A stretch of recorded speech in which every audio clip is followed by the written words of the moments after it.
जिले की डीएम अदिति राणा उस दिन किसी अफसर की तरह नहीं, बल्कि सिर्फ एक बड़ी बहन की तरह घर से निकली थी। हाथ में छोटी सी लिस्ट थी।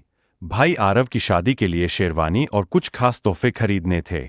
उसने हल्का नीला सूट पहना, बाल साधारण से बांधे और बिना सरकारी गाड़ी के अपनी पुरानी कार लेकर बाजार की तरफ निकल गई। आज वो पहचान नहीं, अपनापन ढूंढने निकली थी। बाजार में रौनक थी।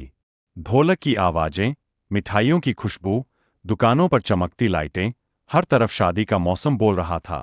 अदिति सीधी एक मशहूर कपड़ों की दुकान पर पहुंची। Sharma ethnic wear. दुकान में भीड़ थी। काउंटर पर मालिक सुरेश शर्मा बैठा था और उसका बेटा रोहन ग्राहकों को कपड़े दिखा रहा था।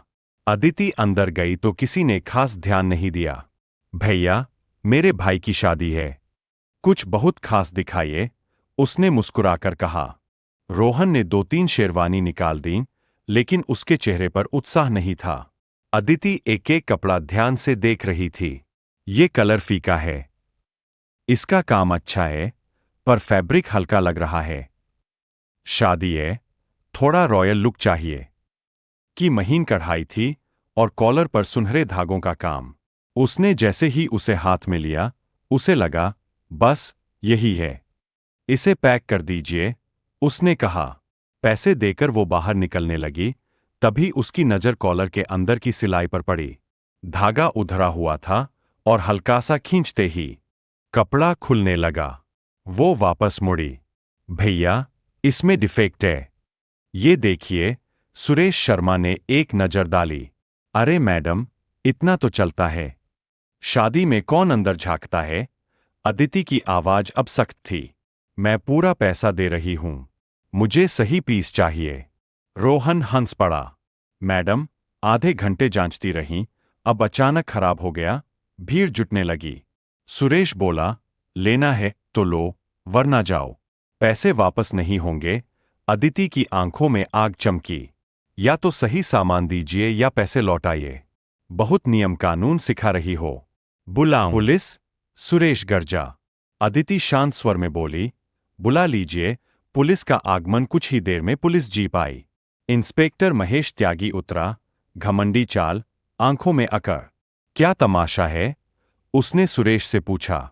सुरेश बोला, साहब, ये औरत दुकान में हंगामा कर रही है। महेश ने बिना कुछ पूछे अदिति पर चिल्लाया, चलो थाने। अदिति ने कहा, पहले सच्चाई सुन लीजिए। बहुत सुनी है ऐसी कहानियां। चलो। उसने सिपाहियों को इशारा किया। भीड़ में कानाफूसी होने लगी। लगता है जगरालू है। अच्छे घर की लगती है। अदिति ने पहचान बतानी चाहिए, पर इंस्पेक्टर ने हंसकर कहा, हर कोई खुद को बड़ा अफसर बताता है।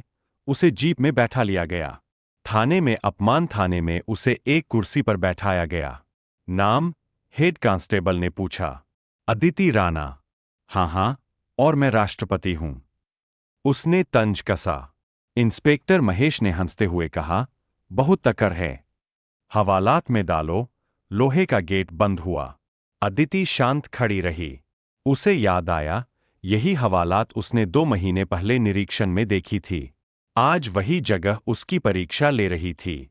सच का खुलासा तभी वहां एडीएम विकास चौधरी पहुंचे।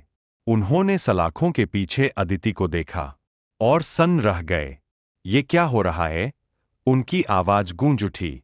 सर, ये हंगामा कर रही थी, महेश बोला।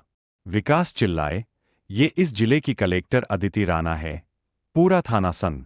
महेश के चेहरे से रंग उड़ गया। ताला खोला गया। विकास ने सलाम किया।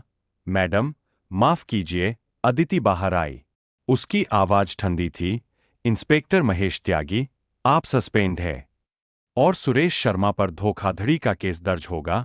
महेश पैरों में गिर पड़ा। मैडम, परिवार है। अदिति बोली, कानून परिवार देखकर नहीं चलता। साजिश। अगले दिन पता चला, महेश एक स्थानीय नेता रणविजय का आदमी था। सुरेश भी उसी नेटवर्क का हिस्सा। शादी वाले दिन अचानक कुछ गुंडे पंडाल में घुस आए।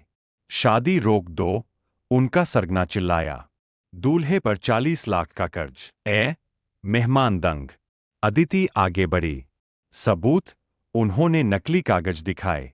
अदिति मुस्कुराई। जालसाजी में भी दिमाग चाहिए। तभी पुलिस की दूसरी टीम पहुंची। विकास ने पहले ही तैयारी कर रखी थी। गुंडे पकड़े गए। रणविजय का नाम सामने आया। शादी धूमधाम से हुई। भाई आरव ने मुस्कुराकर कहा, दीदी, आप है तो डर किस बात का? अदिति ने आसमान की ओर देखा। उसने समझ लिया था, अफसर होना पद नहीं, जिम्मेदारी है। और बहन होना, उससे भी बड़ा रिश्ता। उस रात वो छत पर खड़ी थी। हवा चल रही थी। उसके मन में एक शांति थी। उसने खुद से कहा, इंसाफ कभी देर से आता है, पर आता जरूर है।